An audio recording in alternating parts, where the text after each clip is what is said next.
About 4 years ago, I focused my blurry, restless eyes on my newborn son, Simon, for the first time. As a new mom of 21 years old, I expected there to be this magical moment where he looks at me and I look at him and smile, and there's this immediate connection. Well, I was surprised to learn that my baby boy was completely oblivious to me, oblivious to what we had just been through and who I even was to him. The realization sparked a light in my mind. I began to study him. I studied him in my arms that day. I studied his cries and coos and everything I could to make sure that I could grow this beautiful seed outside of the womb. Today, I will be sharing what I have learned in my short years of motherhood and how learning my child has helped me to be the mom that I am today. Over the past few years, I have learned to adjust to Simon's moods and phases, creating a welcoming environment for him to explore himself. Major emotions that drive his actions tend to be excitement, frustration, and curiosity. I share these experiences in hopes that someone out there can relate. As they say, it takes a village. Simon doesn't usually just become happy. First, he hits peak excitement and slowly burns out. If he is dancing, running, or laughing at nothing in particular, these are telltale signs that he is bursting with excitement. An excited reaction to something can sometimes cause behavioral issues related to following instructions, almost as if everything was silenced except his own thoughts. At times like these, I use the timeout method. For example, if we are going to the playground, at first sight, Simon wants to unbuckle his seatbelt and get out of the car immediately. And a lot of times we haven't even parked yet. Once we park, he is super excited and wanting to rush across the street and beat everybody to the playground. I have to say to him, Mommy and Daddy wants to go to the playground too, but we have to cross the parking lot together. And usually he's a bit sour, but calms down effectively. If that day is particularly sour for Simon, he may get frustrated and have a small tantrum before he calms down, in which case I allow him to vent, diffuse, and this is very important because if he carries the attitude into the playground, he can lash out at another child. Once he finishes his tantrum, I wait a few more minutes and then we proceed to the playground. I make sure to reward him for his extra efforts. That makes him feel a sense of accomplishment and independence.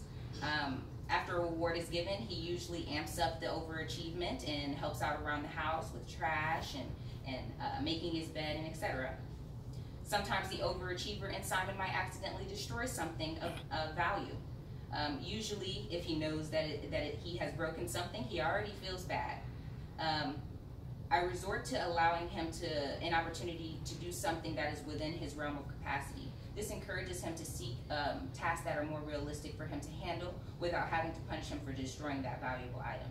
When Simon tries to do something that he's never done before, that he may need help with, he tends to get frustrated. And then the positive overachieving occasions get a little bit more complex. I am so fortunate that I had a child that doesn't get extremely angry. To be honest, the frustration of a toddler can be a bit entertaining at times. When Simon was about 2 years old, he started demanding his own independence with putting on his shirt and dressing himself and etc. He began to struggle with his shirt and didn't want my help. And by time I started to verbally instruct him, he would have thrown down the shirt and stormed off in frustration.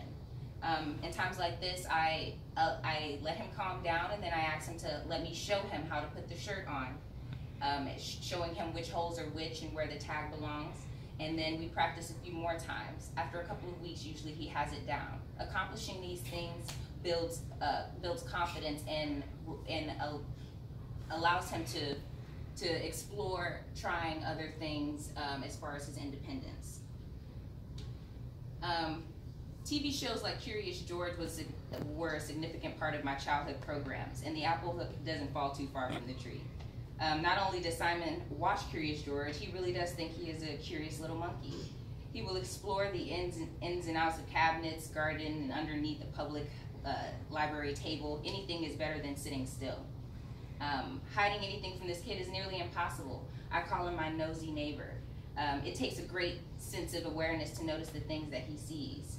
Regardless, Simon must be tricked into looking the other way in order for anything to go unseen. There have been times that I have misplaced my own glasses, and Simon will know exactly where I've had them last. He has opened my eyes to details in nature that I never noticed before. It is truly amazing to watch him learn and learn about something as common as leaves. These piles of leaves, puddles of water, and mounds of snow to him are meant to play in. The journey has certainly been an enjoyable one thus far, and I look forward to what is to come in Simon's teenage years. Although there will be many more moods and phases Simon will go through, major emotions that drive his actions today tend to be excitement, frustration, and curiosity. Learning my child has helped me greatly when it comes to adjusting to his behavior in a way that is non-threatening. It has really proven to be an effective method for raising Simon for my family. I will continue to grow this beautiful seedling and sow into him all of the tools he will need to become secure, confident, and down to earth. I hope in hopes that my family morals and values continue to travel down through the generations. Thank you.